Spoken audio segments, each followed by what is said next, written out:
Hello दोस्तों, स्वागत करता हूँ मेरे यूट्यूब चैनल पे आप सभी का। जैसा कि दोस्तों मैं जीके जीएस का सीरीज़ चला रहा हूँ, ये आप सभी को पता ही होगा। तो मैंने पार्ट 18 तक मतलब 360 क्वेश्चन तक मतलब हर पार्ट में 20 क्वेश्चन है दोस्तों। तो मैं 20 क्वेश्चन प्रति पार्ट में डाल रहा हूँ, पर पार्ट में डाल रहा हूँ, ठीक है। तो अभी तक मैं 360 पार्ट में मतलब 360 क्वेश्चन डाल चुका हूँ। आज 361 से लेकर के 380 तक मैं क्वेश्चन लेकर आया हूँ, जो कि पार्ट 19 के नाम से होगा, जिसका नाम होगा top 20 GK GS question and answer for all student for all exam GK GS question quiz, कुछ भी आप इसको कह सकते हैं। तो आइए दोस्तों शुरू करते हैं। देखिए 361 क्वेश्चन क्या है। तो सबसे पहले दोस्तों, अगर आप मेरे चैनल पर नए हैं तो मेरे चैनल को लाइक करें, शेयर करें और सब्सक्राइब करें दोस्तों। ज़्यादा से ज़्यादा लोगों तक शेयर करें और सपोर्ट करें दोस्तों। तो आइए शुरू करते हैं। भारतीय संविधान का कौन सा आर्ट मुक्त कानूनी सहायता और समान न्याय प्रदान करता है? 39A करता है, ठीक है दोस्तों। सिंधु घाटी शहर लोथल कहाँ स्थित है? गुजरात में, ठीक है। जो सिंधु घाटी सभ्यता वो कहाँ पर है? लोथल, जो गुजरात में, ठीक है। पढ़नी किस विषय के प्रसिद्ध विद्वान थे? भाषा और व्याकरण के। किसके? पढ़नी जो है किसके है? भाषा और व्याकरण के। चंद्रगुप्त विक्रमादित्य किस वंश से संबंधित थे दोस्तों? गुप्त वंश से संबंधित थे। किससे संबंधित थे? गुप्त वंश से संबंधित थे, ठीक है दोस्तों। सल्तनत कालीन सुल्तानों में किसने इक्तादारी प्रथा चलाई थी? इक्तादारी याद रखिए, इक्ता इल्तु, ये एक प्रकार से कोड मैंने बना दिया। इक्ता इल्तु मतलब इक्तादारी प्रथा किसने चलाई थी? इल्तुतमिश ने चलाई थी। आशा करता हूँ ये आपको याद हो गया होगा। नेक्स्ट क्वेश्चन पे आ जाते हैं, जो कि 365 से ख़त्म होकर 366 पर आ गया है दोस्तों। तो आइए शुरू करते हैं। देखिए 366 क्या कहता है? वह गवर्नर जनरल कौन था जिसने भारतीय शासन पावर के साथ सहायक मैत्री की नीति का निरूपण किया था? लॉर्ड पेलेस्ली। कौन था दोस्तों? लॉर्ड पेलेस्ली था, ठीक है। जाति कम्युनल पुरस्कार दिया गया था, किसके दिया गया था? मैकडोनाल्ड द्वारा। किसके द्वारा दिया गया था? मैकडोनाल्ड द्वारा, ठीक है दोस्तों। नेक्स्ट पे जाते हैं। भारतीय उपद्रव का पिता किसे कहा जाता है? भारतीय उपद्रव का पिता, देखिए बहुत ही ज़बरदस्त क्वेश्चन, अच्छा क्वेश्चन है।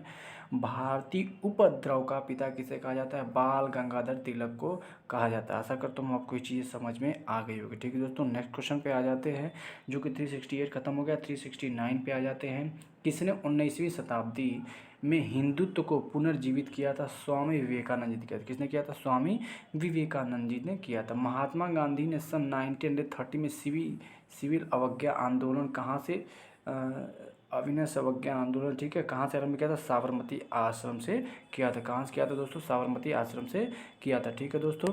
Next question. अंतर्राष्ट्रीय तिथि रेखा है कितनी है? 180 डिग्री देशांतर रेखा को अंतर्राष्ट्रीय तिथि रेखा कहते हैं। पृथ्वी के भूपृष्ठीय स्तर को इस नाम से भी पुकारते हैं, किसके नाम से? सियाल से, ठीक है। जिसकी इसको इंग्लिश में लिखते हैं SIAL, मतलब सिलिकॉन और एल्युमिनियम, ठीक है दोस्तों। सिलिकॉन और एल्युमिनियम, जिसको हम लोग सियाल के नाम से जानते हैं, ठीक है। नेक्स्ट क्वेश्चन पे आ जाते हैं। हिमाचल प्रदेश में मणिकरण में गर्म झरनों को प्राकृतिक ऊर्जा का स्रोत क्या है? भूतापीय ऊर्जा। जो भूमि जैसे जैसे दोस्तों ये अगर पृथ्वी है, उसके अंदर कुछ ताप होता है, उस ताप की ऊर्जा से उसके अंदर गर्म झरने का पानी, जो कि प्राकृतिक ऊर्जा का स्रोत क्या है? भूतापीय ऊर्जा। मतलब जो गर्म पानी झरना से गिरता है वो ज़मीन के अंदर के ताप की वजह से गर्म होता है, तो उसको हम लोग भूतापीय ऊर्जा कहते हैं, ठीक है। मुख्य आयरन एवं स्टील उद्योग किस प्रदेश में स्थित है?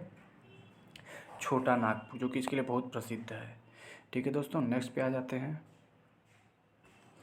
छोटा नागपुर, ठीक है। नेक्स्ट पे आ जाते हैं। क्वेश्चन 375 क्या कहता है? 375 कहता है गरीबी रेखा की गणना कैसे की जाती है? देखिए भारत सरकार द्वारा प्रकाशित एक मूल्य सीमा के तहत एक व्यक्ति की आय, जो भारत सरकार एक निर्धारित कर देता है कि एक मूल्य सीमा इतनी होनी चाहिए, उससे देखा जाता है कि प्रति व्यक्ति आय कितनी है, ठीक है दोस्तों। नेक्स्ट पे आ जाते हैं। मोहनजोदड़ो की खोज कब और किसने की थी? देखिए इसको मैं शॉर्ट वीडियो डाल चुका हूँ। 1922 में किया गया था, और कौन किया था?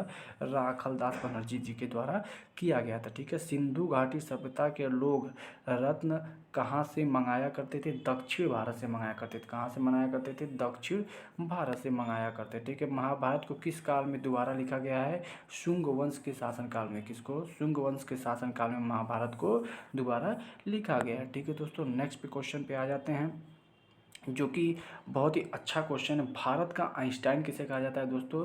तो भारत का आइंस्टाइन नागार्जुन को कहा जाता है। ठीक है, नागार्जुन, जिसको नागार्जुन भी कहा जाता है। भारत के आइंस्टीन को आइंस्टीन नागार्जुन को कहा जाता है। कनिष्क की राजकवि, देखिए दोस्तों, कनिष्क का राजकवि किसको कहा जाता था? अशोक। ये दोनों बहुत इंपॉर्टेंट क्वेश्चन दोस्तों। एक बार फिर से रिपीट करता हूँ, भारत का आइंस्टीन नागार्जुन को कहा जाता है, और मतलब नागार्जुन को ही भारत का आइंस्टीन कहा जाता है। दूसरा जो 380, जो कि अंतिम इस पार्ट का अंतिम प्रश्न है, कनिष्क का राजकवि कौन था दोस्तों? अश्वघोष था। कौन था? अश्वघोष था। ठीक है दोस्तों, आशा करता हूँ कि आपको ये क्वेश्चन और ये सारी चीज़ें आपको समझ में आई होंगी, अच्छे समझ में आई होंगी। और अब तक मेरे चैनल पे अगर दोस्तों आप नए हैं तो मेरे चैनल को लाइक करें, शेयर करें और सब्सक्राइब करें, ज़्यादा से ज़्यादा लोगों तक पहुँचाएँ दोस्तों, कि मेरे चैनल को सपोर्ट करें। बहुत बहुत धन्यवाद।